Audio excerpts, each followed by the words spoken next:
بسم اللہ الرحمن الرحیم۔ ناظرین گرامی السلام علیکم۔ آج اس چھوٹے سے مختصر ویڈیو میں ہم دجال کے بارے میں معلومات حاصل کریں گے۔ قرب قیامت کی 10 بڑی علامات میں سے ایک علامت دجال کا ظاہر ہونا بھی ہے۔ دجال کا فتنہ تاریخ انسانی کی ابتدا سے لے کر انتہا تک کے تمام فتنوں سے بڑا اور خطرناک فتنہ ہے، جس کی بڑائی اور شدت کا اندازہ اس بات سے بھی لگایا جا سکتا ہے کہ ہر ایک نبی علیہ الصلوۃ والسلام نے اپنی امت کو دجال کے فتنے سے ڈرایا تھا۔ دجال کا مطلب ہے بہت زیادہ جھوٹا شخص، کیونکہ دجال بھی حق کے ساتھ باطل کو ملا کر جھوٹ بولے گا، اس لیے اسے دجال کہا گیا ہے۔ یہ اولاً خود کو مومن ظاہر کرے گا اور لوگوں کو بھلائی کی طرف بلائے گا، لیکن پھر نبوت کا اور آخر کار خدائی کا دعویٰ کرے گا۔ مشہور ہے کہ اس کی اصل یہود سے ہوگی۔ ناظرین، دجال 2 قسم کے ہیں، ایک چھوٹا اور ایک بڑا۔ چھوٹے دجال بہت ہوئے اور ہوں گے۔ ہر جھوٹا نبی، جھوٹا مولوی، صوفی جو لوگوں کو گمراہ کرے وہ دجال ہے۔ بڑا دجال صرف ایک ہے جو دعویٰ خدائی کرے گا۔ مختلف احادیث میں دجال کا حلیہ بتایا گیا ہے۔ ان تمام کو سامنے رکھنے سے دجال کا جو حلیہ سامنے آتا ہے وہ یہ ہے کہ دجال ایک جوان مرد ہوگا، دراز قد اور ایک آنکھ سے کانا ہوگا، اور کانی آنکھ ایسی ہوگی جیسے پھولا ہوا انگور ہو، جبکہ اس کی ایک آنکھ خون آلود ہوگی۔ اس کا سینہ چوڑا اور ذرا سا اندر کی طرف دھنسا ہوا ہوگا۔ دجال کی پیشانی چوڑی ہوگی اور دونوں آنکھوں کے درمیان کافر لکھا ہوگا، جسے ہر مسلمان پڑھ سکے گا، چاہے اسے پڑھنا آتا ہو یا نہ آتا ہو، اور اس کے بال گھنگریالے ہوں گے۔ دجال کے نکلنے سے پہلے دنیا کی بہت بری حالت ہوگی، جیسا کہ احادیث مبارکہ کے مضامین سے پتہ چلتا ہے کہ اس کے نکلنے سے 3 سال پہلے ہی دنیا میں عام قحط پھیل جائے گا۔ پہلے سال آسمان 1/3 بارش اور زمین 1/3 پیداوار روک لے گی، دوسرے سال آسمان 2/3 بارش اور زمین 2/3 پیداوار، جبکہ تیسرے سال آسمان ساری بارش اور زمین ساری پیداوار روک لے گی، حتیٰ کہ آسمان شیشے کا اور زمین تانبے کی ہو جائے گی۔ اس خشک سالی کے سبب تمام چوپائے ہلاک ہو جائیں گے، فتنے اور قتل و غارت گیری عام ہو جائے گی، آدمی ایک دوسرے کو قتل اور جلا وطن کر رہے ہوں گے۔ تب دجال مشرق کی سمت خراسان نامی شہر سے نکلے گا۔ غذائی قحط کے علاوہ علمی اور روحانی قحط بھی برپا ہوگا۔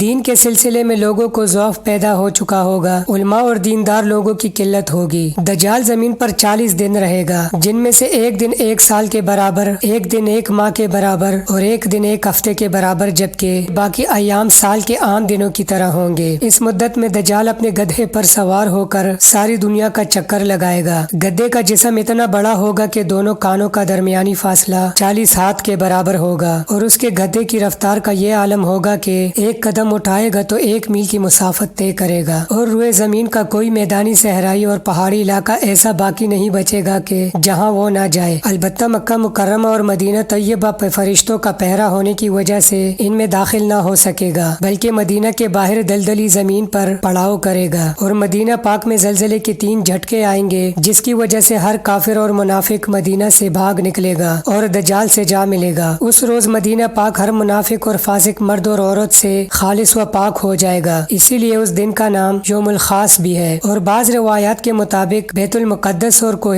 طور پر بھی نہیں جا سکے گا۔ دجال طرح طرح کی شعبدوں کے ذریعے لوگوں کا ایمان برباد کرنے کی کوشش کرے گا۔ حدیث مبارکہ میں ہے کہ دجال کے ساتھ روٹیوں کے پہاڑ ہوں گے۔ دجال کے پیروکاروں کے علاوہ باقی لوگ سخت تکلیف میں ہوں گے۔ اس کے ساتھ 2 نہریں ہوں گی، جن میں سے ایک کو جنت اور دوسری کو دوزخ کہے گا۔ در حقیقت جسے وہ جنت کا نام دے گا وہ دوزخ، اور جسے وہ دوزخ کا نام دے گا وہ جنت ہوگی۔ اس کے کہنے پر آسمان سے بارش برسے گی، اور لوگوں کے سامنے وہ ایک شخص کو قتل کر کے پھر زندہ کر دے گا۔ دجال کے فتنوں کی وجہ سے اہل ایمان سخت پریشانی اور تنگی کے عالم میں بھاگ کر دخان نامی ایک پہاڑ میں پناہ لیے ہوں گے، لیکن دجال ان کا پیچھا کر کے پہاڑ کا گھیرا کر لے گا۔ اہل ایمان سخت بھوک اور تکلیف میں مبتلا ہوں گے۔ تب اللہ پاک حضرت سیدنا عیسیٰ علیہ السلام کو نازل فرمائے گا۔ حضرت عیسیٰ علیہ السلام کو دیکھتے ہی دجال ایسے گھلے گا جیسے پانی میں نمک گھلتا ہے، اور آپ علیہ السلام دجال کو مقام لطف پر قتل کریں گے، اور اس کے پیروکاروں میں سے کسی کو بھی زندہ نہیں چھوڑیں گے۔ چینل پر رہنے کا شکریہ۔ اگر آپ میرے چینل پر نئے ہیں تو میرے چینل کو سبسکرائب کریں تاکہ اسی طرح کی مزید اسلامی ویڈیوز آپ لوگوں کو سب سے پہلے موصول ہوتی رہیں۔ جزاک اللہ۔ اللہ حافظ۔